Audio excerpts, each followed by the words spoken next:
Hello everyone, welcome back to Trek-A-Day. Today we have another Star Trek book, a more recent one, taking place during TOS, well through a couple different time frames. We have Star Trek Lost to Eternity by Greg Cox. 3 eras, 3 mysteries, 1 ancient enemy. The story takes place in 3 different time periods. We have 2024, 2268, and 2292. In 2024, almost 40 years ago, marine biologist Gillian Taylor stormed away from her dream job at Sausalito's Cetacean Institute and was never seen or heard from again. Now a new true crime podcast has reopened that cold case, but investigator Melinda Silver has no idea that her search for the truth about Gillian's disappearance will ultimately stretch across time and space and attract the attention of a ruthless obsessive with his own secret agenda.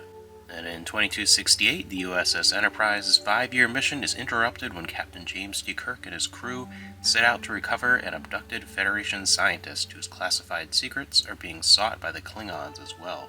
The trail leads to a barbaric world off-limits to both Starfleet and the Klingon Empire, and an ageless mastermind on a quest for eternity. In 2292, the Osori, an ancient alien species, has finally agreed to establish relations with its much younger neighbors, the Federation, the Klingons, and the Romulans. A joint mission involving ships from all 3 powers, including the Enterprise A, turns explosive. One of the Osori envoys is apparently killed. Each side blames the others, but the truth lies buried deep, nearly 300 years in the past.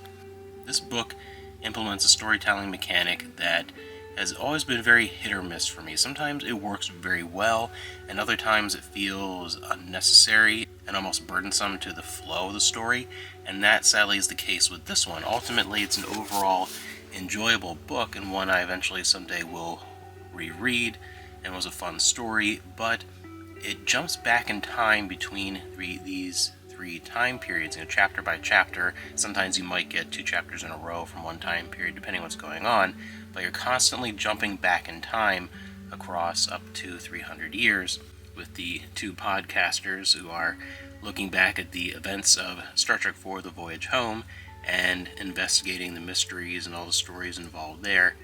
And that's a pretty interesting little story in its own. It's something a little different, something that again has an interesting premise that ties into modern day with these podcasters. It reminds me a lot of Only Murders in the Building in many ways, with that murder podcast and the mysteries. And it was an interesting take, and like seeing the aftermath of people that don't know exactly what happened during these events, and seeing what people think and exploring that. And that was pretty fun. And the 2 different time periods with the Enterprise and the Enterprise A are good as well in their own right. They both feel like a nice little encapsulated story, and they are all eventually connected, but the connection isn't quite as interesting or necessary to the plots of these 3 stories until you get very near the end. And for me, that's why the mechanic doesn't work as well here. For that mechanic to work, I feel like information, when you go back and forth between the timelines, needs to be revealed in steps that add to the different timelines when you go back, or reveal, or something that makes something a little more interesting or mysterious. It's something to kind of add to each timeline as you're switching back and forth and make that mechanic necessary. I really think it comes down to, is the story better with the switching back and forth, or would you lose anything if you read the whole thing chronologically? If you read through the story up until the point near the very, very end, the last few chapters where things actually connect, if you read these just chronologically, would it be just as good? Would information not be missing? Would things work still well with the flow of the story as the jumping back and forth? You read the 2024, and then went ahead and read the 2268, and then the 2292, leading up to in 2292 when everything really connects the most and all the things kind of fall in line. And I think it would read just as well, if not better, in that order. And that's why I think the switching back and forth between the timelines kind of falls apart and messes with the flow of the story is that the connective tissue between those timelines is not as strong as it should be. It's not as narrative interesting.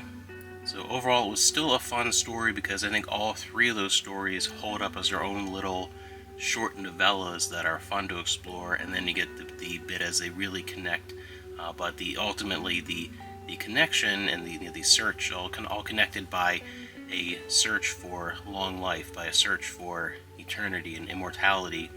It's interesting, but it's not quite as grandiose as it would need to demand that constant time shifting. So this, again, that mechanic sometimes works well, sometimes doesn't. Here I feel like that way of structuring the story didn't work well for the story, but the individual stories were good. So I still think it's worth a read. It was overall enjoyable, but it would be fairly low on my list of recommendations for any kind of TOS related stories. It wouldn't be, near the top of my list of ones I suggest to people who haven't read a lot of these books, but it's one where if you have read hundreds of Star Trek books and you want another one that's fairly new and you haven't checked out before, it's not a bad book. It's just an okay adventure.